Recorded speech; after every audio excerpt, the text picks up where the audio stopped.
Hello future officers, welcome to the concept builder academy. Myself Suraj Thorat. Examination मध्ये जर तुम्हाला ह्या टॉपिकवर मेन बॉडी पार्ट मध्ये डायमेन्शन्स क्रिएट करत असताना त्या ठिकाणी आपल्याला कंटेम्पररी डायमेन्शन सुद्धा कनेक्ट करणं गरजेचं आहे. म्हणजे काय की ह्या टॉपिकवर जर तुम्ही डायमेन्शन्स क्रिएट करता तर directly as a contemporary example म्हणून डिजिटल मीडिया बरोबर त्या ठिकाणी कनेक्ट करू शकता. पण डिजिटल मीडिया बरोबर किंवा एक्झाम्पल त्या ठिकाणी कनेक्ट करत असताना आपल्याला इथं दोन गोष्टी त्या ठिकाणी शो करणं गरजेचं आहे. म्हणजे काय की सोशल मीडिया एका साईडला आपले जे काही एक्सप्रेशन्स आहेत तर त्याला डेमोक्रेटाइज करण्याचं काम करत असतं. म्हणजे काय की सगळ्या सिटीजन्सला किंवा युजर्सला त्या ठिकाणी इगॅलिटेरियन प्लॅटफॉर्म प्रोव्हाइड करण्याचं काम करत असतं.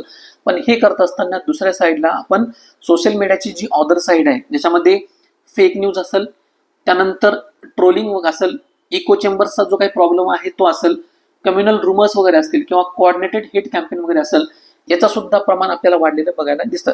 त्यामुळं रेग्युलेशन बद्दल जर आपण लिहितोय तर ह्या रेग्युलेशन मध्ये दोन साइडेड अप्रोच आपल्याला त्या ठिकाणी ठेवणं गरजेचं आहे. पहिला म्हणजे काय की प्लॅटफॉर्मची अकाउंटेबिलिटी सुद्धा फिक्स करणं गरजेचं आहे.